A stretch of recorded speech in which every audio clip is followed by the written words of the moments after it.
আমেরের জীবনে অনেক বড় স্বপ্ন ছিল, সে হজ করতে যাবে, সে কাবাগর তাওয়াফ করবে, এটা তার স্বপ্ন ছিল। এবং গত পরশুদিনই তার হজের ফ্লাইট ছিল। সে যখন এয়ারপোর্টে আসলো, পাসপোর্টে নিরাপত্তা জনিত কিছু সমস্যার কারণে তাকে একটু দাঁড় করিয়ে রাখা হলো। সমস্যার সমাধান যখন হলো, তাকে যখন ছেড়ে দেওয়া হলো, তখন আসলে অনেক দেরি হয়ে গেছে। কারণ আমেরের সাথে অন্যান্য যে হজ যাত্রী তারা এতক্ষণে বিমানে উঠে গেছে এবং বিমানের দরজা ভিতর থেকে বন্ধ করে দেওয়া হয়েছে। তখন সেই এয়ারপোর্টের অফিসাররা সেই পাইলটের সাথে কথা বললো, পাইলটের সাথে যোগাযোগ করলো, পাইলটকে বলল যে দেখেন, একজন হজ যাত্রী নিরাপত্তা জনিত কিছু সমস্যার কারণে বিমানে উঠতে একটু দেরি হয়ে গেছে, তাকে একটু বিমানে উঠিয়ে নেন। সে বিমানে উঠতে পারে নাই। তখন পাইলট স্পষ্ট বলেছে, যেই বিমানের দরজা একবার বন্ধ হয়ে গেছে, সেই বিমানের দরজা দ্বিতীয়বার কারোর জন্য আর খোলা হবে না। একথা বলে পাইলট বিমানটা আকাশে ফ্লাই করলো।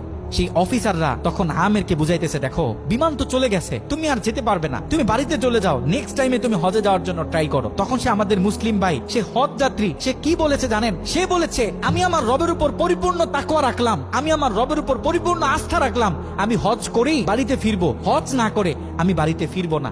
একথা বলে সে এয়ারপোর্টে দাঁড়িয়ে রইল। ঠিক কতক্ষণ পর সেই বিমান থেকে এয়ারপোর্টে মেসেজ করা হলো যে বিমানের ভিতরে যান্ত্রিক সমস্যা দেখা গিয়েছে, খুব ইমার্জেন্সি বিমানটা সেই এয়ারপোর্টে ল্যান্ড করতে হবে। বিমানটা যখন এয়ারপোর্টে ল্যান্ড করা হলো, যান্ত্রিক যে ত্রুটি, এই ত্রুটিগুলো যখন সমস্যা সমাধান করা হচ্ছে, তখন সেই অফিসাররা সেই পাইলটের সাথে কথা বলেছে যে দেখেন, কোনোভাবে এই যাত্রীটা একটু নেওয়া যায় কিনা, সে তো হজ করার উদ্দেশ্যে বাড়ি থেকে বের হয়েছে, সে তো বাড়িতে যেতে চাচ্ছে না, হজ না করে তাকে একটু নিয়ে নেন।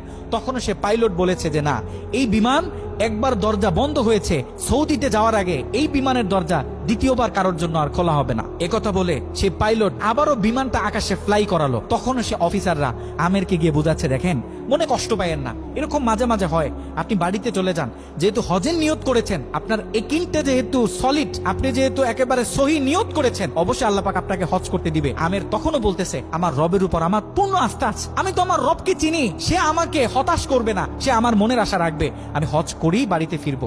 এ কথা যখন বলতেছে, এর ঠিক কিছুক্ষণ পরে আবারও সেই বিমান এয়ারপোর্টে মেসেজ করলো যে বিমানের ভিতরে এখন আগের চেয়ে বেশি কিছু যান্ত্রিক ত্রুটি দেখা গিয়েছে, বিমানটা আকাশে ফ্লাই করতেছে না, বিমানটা এমার্জেন্সি আবার এয়ারপোর্টে ল্যান্ড করতে হবে।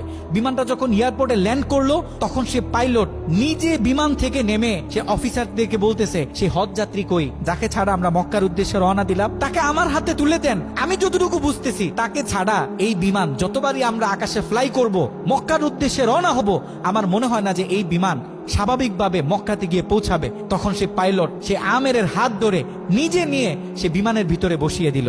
দেখেন, আল্লাহ পাক তো স্পষ্ট বলতেছে, ওয়ামাই ইয়াতাওয়াক্কাল আলাল্লাহি ফাহুয়া হাসবুহ, যে আমি আল্লাহর উপর তাওয়াক্কুল করবে, তার জন্য আমি যথেষ্ট, পৃথিবীর কাউকে তার দরকার হবে না। আল্লাহ পাক আপনাকে বলতেছে, আল্লাহ পাক আপনাকেই বলতেছে, যখন আপনি বিপদে পড়বেন, যখন কোনো বালা মুসিবতে পড়বেন, আল্লাহর উপর তাওয়াক্কুল করেন। আল্লাহ পাক বলে, whatever you have spent for Allah, Allah is yours increase well. যখন আপনি আল্লাহর উপর সম্পূর্ণ তাকওয়া করবেন, যা কিছু হয়ে যাক, যত বড় বিপদ হোক, যখন আপনি আল্লাহর উপর তাওয়াক্কুল করবেন, তখন আল্লাহ পাকের পক্ষ থেকে আপনার উপর যে বারাকা, যে ব্লেসিং গুলো আছে, এগুলো তখন আল্লাহ পাক বাড়িয়ে দিবে। আল্লাহ পাক পবিত্র কোরআনুল কারীমে অন্য আরেকটা আয়াতে বলে, বান্দা জীবনে অনেক গুনাহ করছো, জীবনে অনেক বিপদ আসবে, অনেক বালা মুসিবত আসবে, খবরদার বিপদের শেষ প্রান্তে গিয়েও যখন দাঁড়াবে, লা তাকনাতু মির রাহমাতিল্লাহ, খবরদার কখনো তুমি আমার রহমত থেকে নৈরাশ হবে না। এ কারণে আমাদের জীবনে অনেক বালা মুসিবত আসবে, আপস এন্ড ডাউন জীবনে থাকবে, সব সময় যেন আমরা আল্লাহর উপর তাওয়াক্কুল করি।